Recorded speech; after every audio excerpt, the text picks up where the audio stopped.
People often tell you that you are strong. They say it like a compliment, like a badge you earned early and never took off. You learn to handle things on your own. You learn not to ask. You learn not to wait. Somewhere along the way, independence stopped being a choice and became your default setting. And now, without meaning to, you carry it everywhere you go.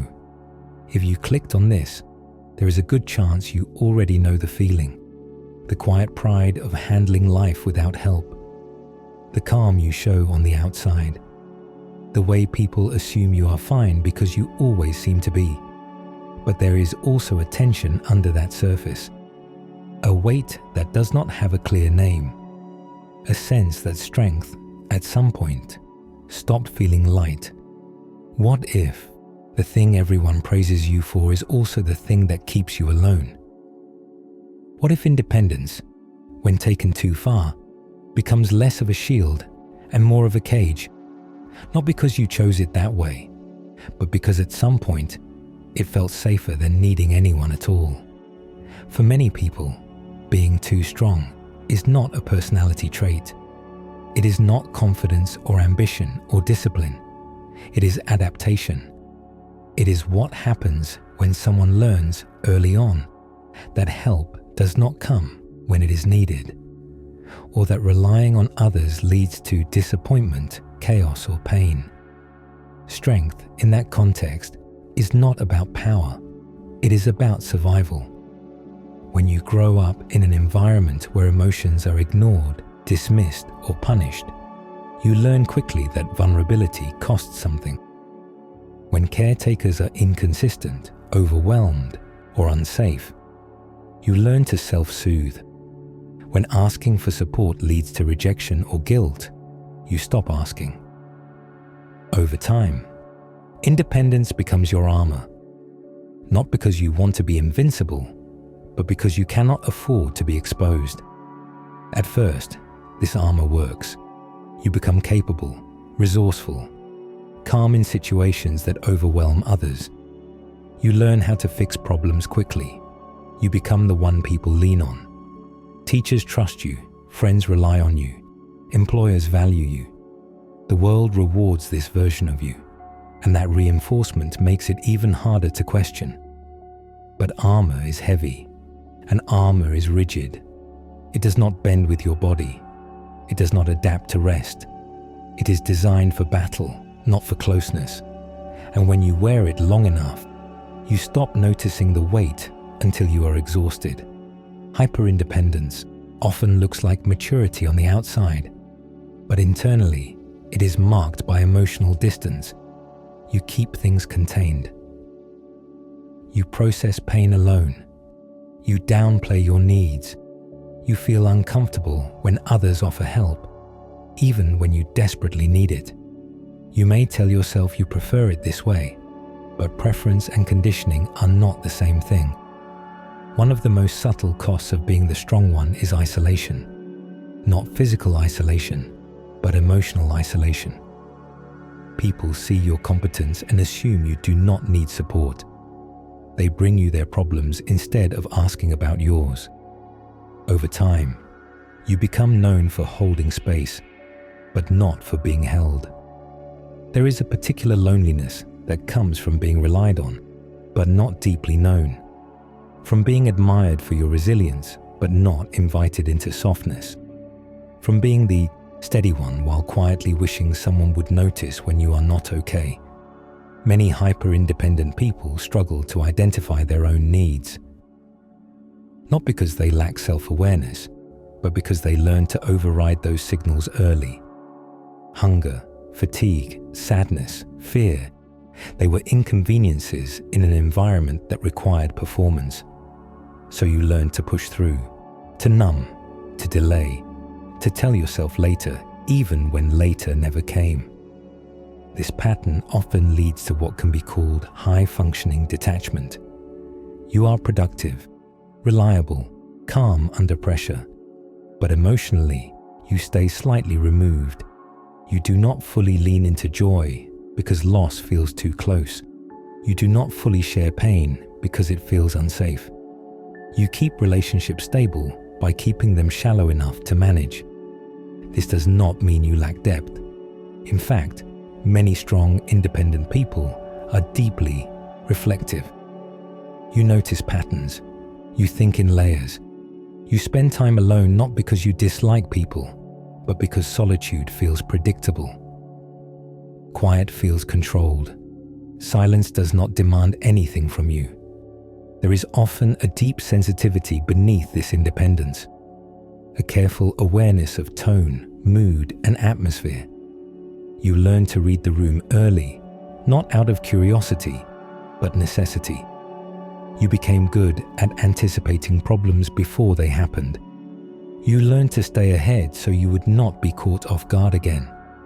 Over time, this vigilance becomes part of your identity. You are the one who handles things, the one who does not fall apart, the one who stays composed. And when cracks begin to form, you hide them, even from yourself. Because if strength kept you safe once, it feels dangerous to let it go. But the cost continues to add up. You may notice chronic exhaustion that rest does not fix, a quiet resentment toward people who seem comfortable needing help, a sense of emptiness even in moments of success. You achieve goals and feel relief instead of joy. You handle crises and feel numb afterward. Relationships can feel especially complicated.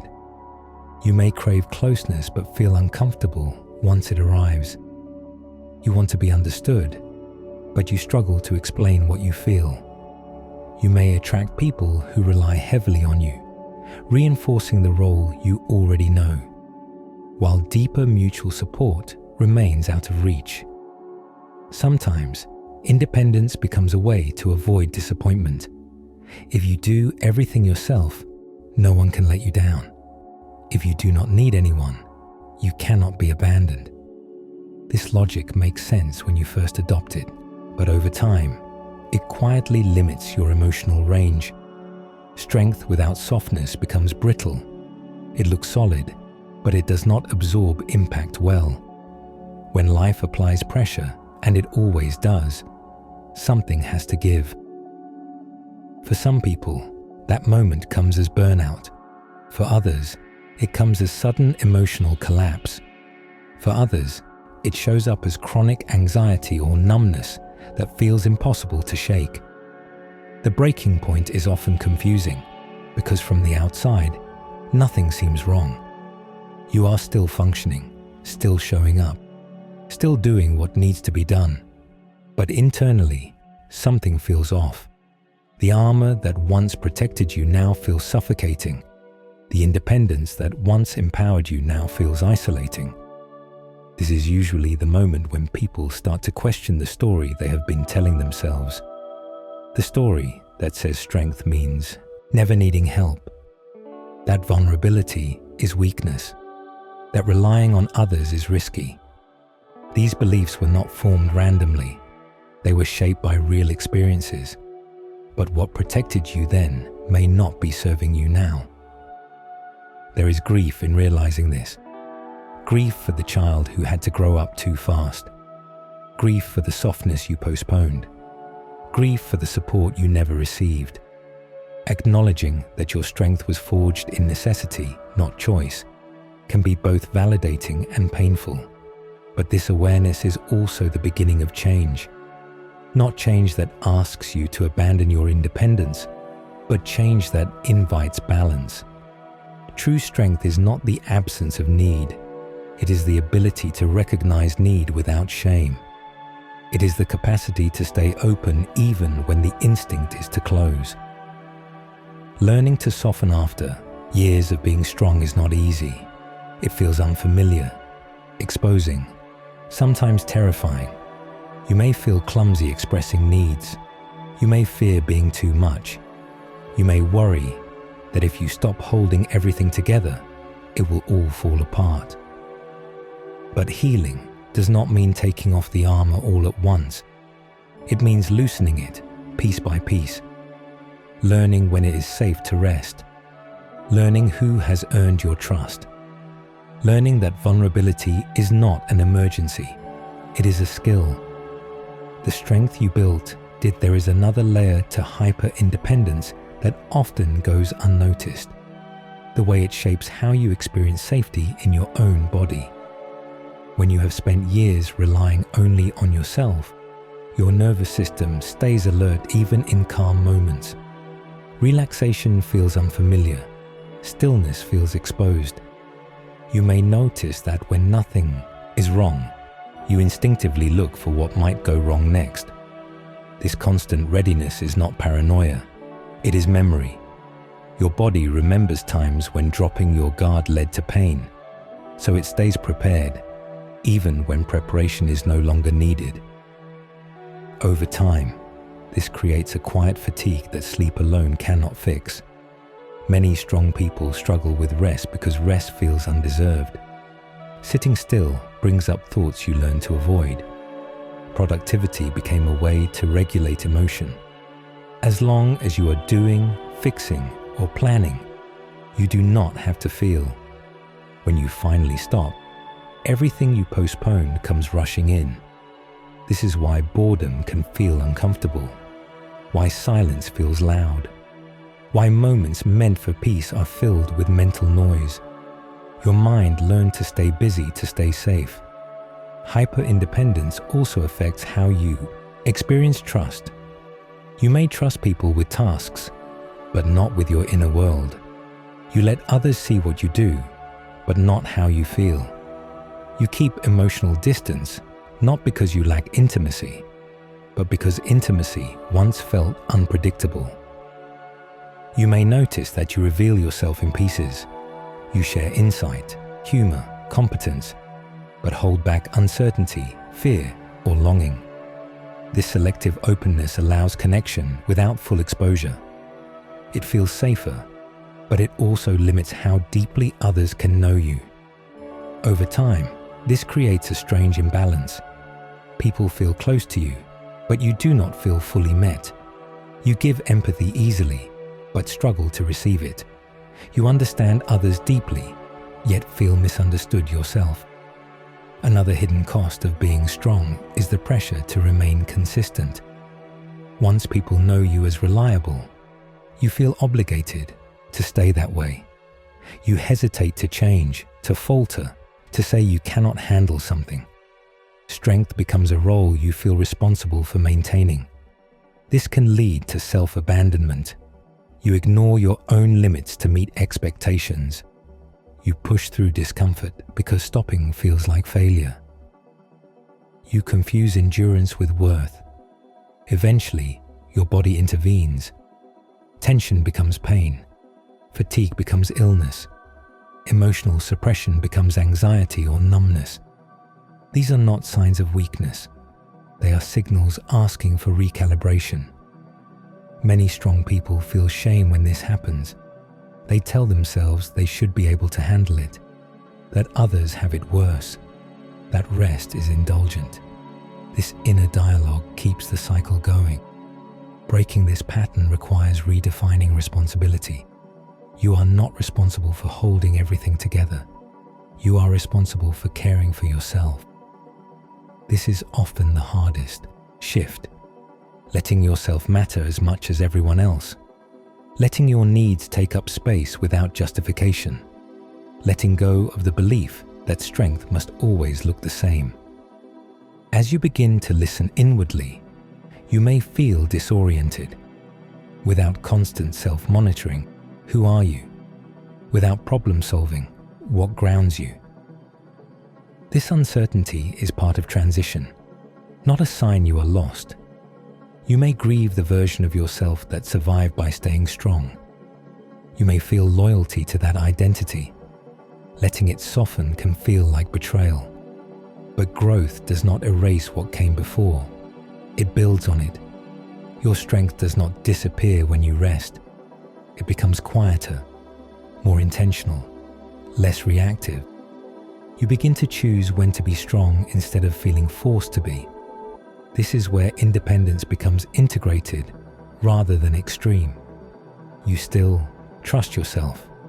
You still value autonomy. but you also allow connection. You allow support to coexist with self-reliance. Over time, your inner world becomes less rigid.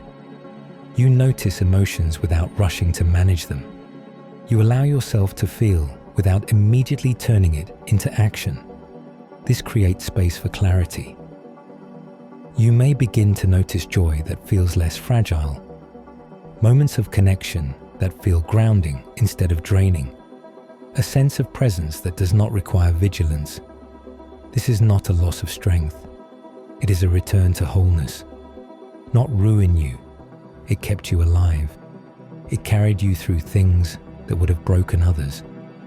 But it does not have to be the only way you move through the world. You are allowed to evolve beyond survival.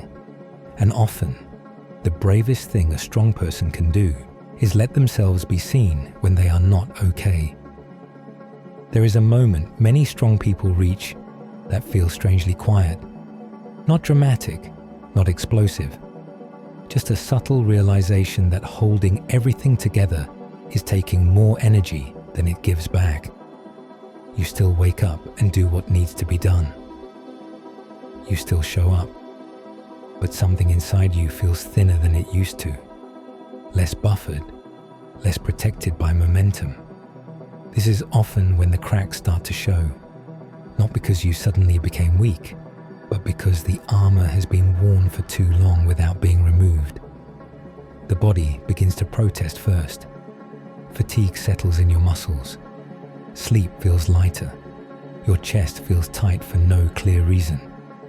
You may feel on edge in moments that once felt manageable. Emotionally, things become harder to suppress. Small disappointments feel heavier. Silence feels louder. You may find yourself irritated by requests that once felt easy to fulfill. Not because you stopped caring, but because you have been carrying too much without noticing. For many hyper-independent people, this stage brings confusion. You might ask yourself why things feel harder now when you have survived worse. Why you feel less capable when your life looks more stable. This confusion often leads to self-criticism. You tell yourself to toughen up, to push through, to get back to the version of you that could handle everything. But the truth is, the version of you that handled everything did so at a cost that was delayed, not avoided. When strong people break, it rarely looks like collapse. It looks like withdrawal, emotional flatness, a loss of motivation, a quiet sense of meaninglessness. You may stop reaching out, not because you want to be alone, but because you do not know how to explain what you are feeling. Some people describe this as feeling invisible even when surrounded by others. You are present, but not fully engaged. You listen, but you are distant. You care, but you are tired of being the one who holds it all. Relationships often shift during this time. You may notice resentment toward people who rely on you. You may feel disappointed when no one seems to notice your struggle. But at the same time, you may feel uncomfortable when someone does ask if you are okay. The instinct to say, "I'm fine," is automatic. This tension creates an internal conflict. You want support, but you do not trust it. You want closeness, but you fear dependency. You want rest, but you feel guilty when you stop. This is the silent burden of being too strong. You are trapped between what you need and what you learned was safe. Many strong people learned early that emotions had consequences, that expressing need led to rejection, ridicule, or burdening others. So strength became emotional containment. You learned to keep things orderly inside, even when they were chaotic. Letting go of this containment can feel terrifying. You may worry that once you open the door, everything will spill out, that you will overwhelm yourself or others, that you will lose the respect you worked so hard to earn. But vulnerability is not an explosion. It is a gradual release. It happens in moments, not floods. It begins with noticing yourself instead of overriding yourself. For some people, this starts with admitting exhaustion. For others, it begins with naming sadness without explaining it away. For others, it is simply allowing silence without filling it with productivity. Healing for hyper-independent people often looks very subtle from the outside. There are no grand transformations. There is no dramatic personality shift. There is just a slow return to feeling. You may notice that you laugh more freely, that you cry more easily, that certain memories surface unexpectedly. This does not mean you are losing control. It means you are regaining access to parts of yourself that were put on hold. One of the hardest lessons in this process is learning that needing support does not mean becoming helpless. Support does not erase capability. It complements it. Interdependence is not a failure of independence. It is a more mature form of it. Strong people often fear becoming a burden. This fear runs deep. It comes from years of believing that your value was tied to what you could provide, to how useful you were, to how little you asked for. Learning to receive without guilt takes time. At first, you may feel uncomfortable accepting kindness. You may feel the urge to repay it immediately, to justify it, to minimize it. This is not because you are ungrateful. It is because you are unpracticed. Over time, with safe people, something begins to shift. You realize that support does not always come with strings attached, that some people genuinely want to show up for you, that you do not have to earn rest. This realization can be emotional. For some, it brings relief. For others, it brings grief. Grief for the version of you that never had this. Grief for the years you spent believing you had to do everything alone. There is no rush through this stage. Grief deserves space. It is part of honoring what you survived. You are not blaming the past. You are acknowledging its impact. As you continue to soften, your definition of strength begins to change. Strength stops meaning showing no cracks. It starts meaning honesty, self-trust, boundaries, discernment. You begin to notice when you are pushing yourself unnecessarily. You give yourself permission to pause, to say no, to ask for help before reaching a breaking point. This does not make you weaker. It makes you more sustainable. You may also notice changes in how you relate to others. You stop attracting people who only take. You feel less responsible for fixing others. You allow relationships to be more balanced. This can feel strange at first, especially if your role has always been the strong one. Some relationships may not survive this shift. Not everyone is comfortable when you stop over-functioning. This can be painful, but it is also clarifying. You learn who values you for who you are, not just what you provide. There is a quiet confidence that emerges when strength is no longer performative. You do not need to prove anything. You do not need to hold everything. You trust yourself to respond instead of brace. You begin to experience moments of peace that feel unfamiliar but welcome. Moments where nothing is required of you. Moments where you can simply exist. If you have spent most of your life being strong, this may feel undeserved. You may feel restless when things are calm. This is normal. Your nervous system is adjusting to safety. With time, calm becomes less suspicious. Rest becomes more accessible. You stop scanning for the next problem. You let yourself enjoy small moments without bracing for impact. True strength is not about enduring everything alone. It is about knowing when to stand firm and when to lean in. It is about allowing yourself to be human. If you recognize yourself in this, there is nothing wrong with you. You did what you had to do. Your strength was intelligent. It kept you going. Now, you are learning that survival does not have to be your permanent state. You are allowed to want more than resilience. You are allowed to want connection, ease, and care. You are allowed to be strong and soft at the same time. If you have spent your life being the strong one, it makes sense that this journey feels unfamiliar. But you do not have to walk it alone anymore. If this resonates and you feel comfortable, share your experience. What has strength meant in your life? What are you learning to release? Sometimes, being seen is not weakness. It is the strongest thing you can do.